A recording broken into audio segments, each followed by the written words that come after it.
This is going to be a video about my mom. Now, my mom doesn't have a computer that works, and she has a hard time. We got her a computer one time. She had a hard time using it. But anyway, when I was a kid, there was a joke, and you probably know this joke too. It's the joke seafood, right?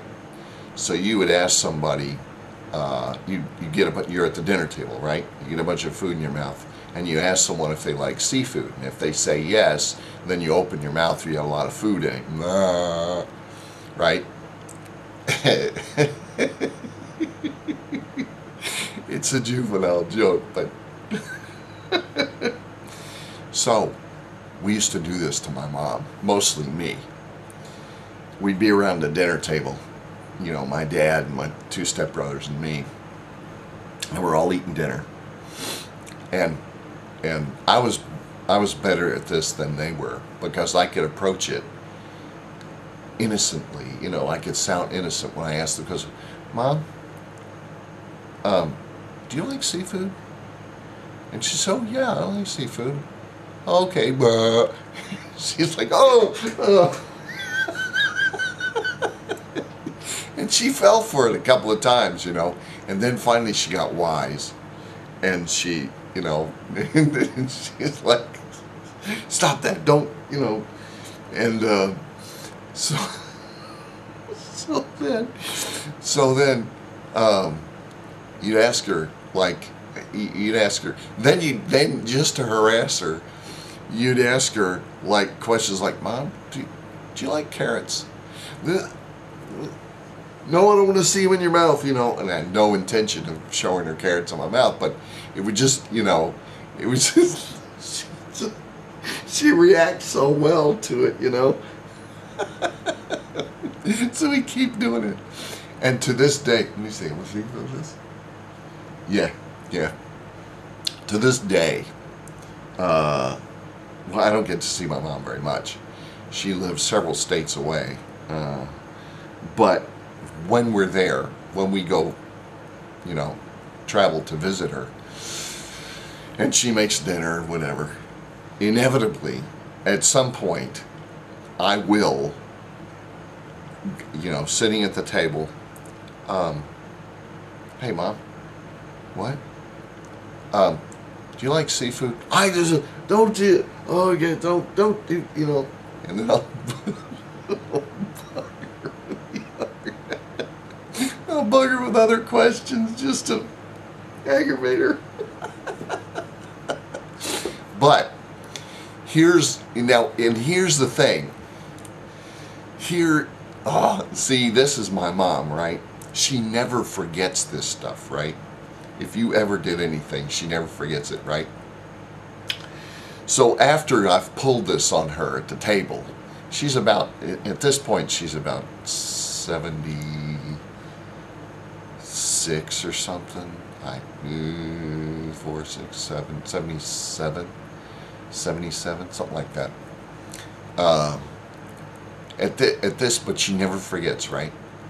And she has this thing she does. She will get about this much. She'll get about this much of your leg or something, whatever she can reach, and she'll get it in between her fingernails and just pinch you. And so,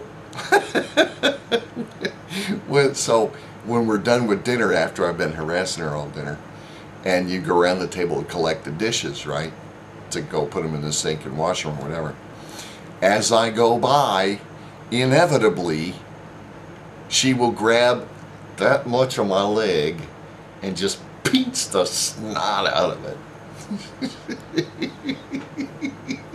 to get me back for pulling seafood on her again. Now, here's another thing. Here's how bad this gets. A year or two ago, she was in the hospital, and she wasn't doing very well. And she had problems. She wasn't very coherent, and she didn't have a lot of good muscle control or anything, right? She was in rough shape. And she, of course, that didn't stop her now. she's 77, 70 whatever years old, right? And she's not very coherent, and she's not very, coordinated, but that didn't stop her, right? So we're hanging around in her hospital room, and I said something smart ass to her, as I always do, and she always retaliates. So I say something smart ass, and she says, "Come over here so I can pinch you." And I thought, now normally I'd be like, "Well, you get out of bed and come get me."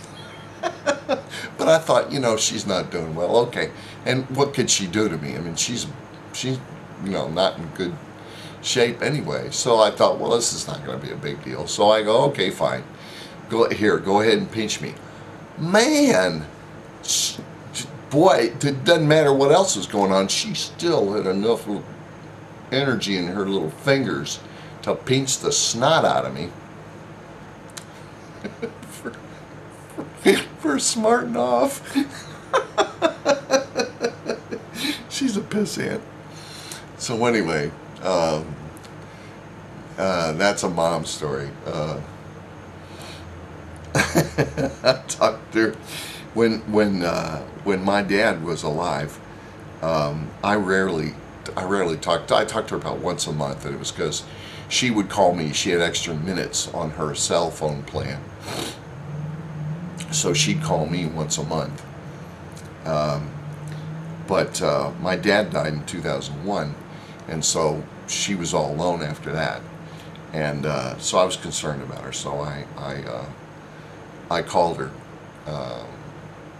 I decided that I would call her every week and just make sure she's okay, make sure her attitude's good, and make sure she's doing all right and all that sort of thing. But we have fun. We talk for an hour or two every Sunday, and she's always come here so I can slap a knot on your head. So anyway, so that's just a story about my mom. So I think that was the only thing about that. Yeah. Okay. So thanks for watching, and thumbs up, comment, and subscribe.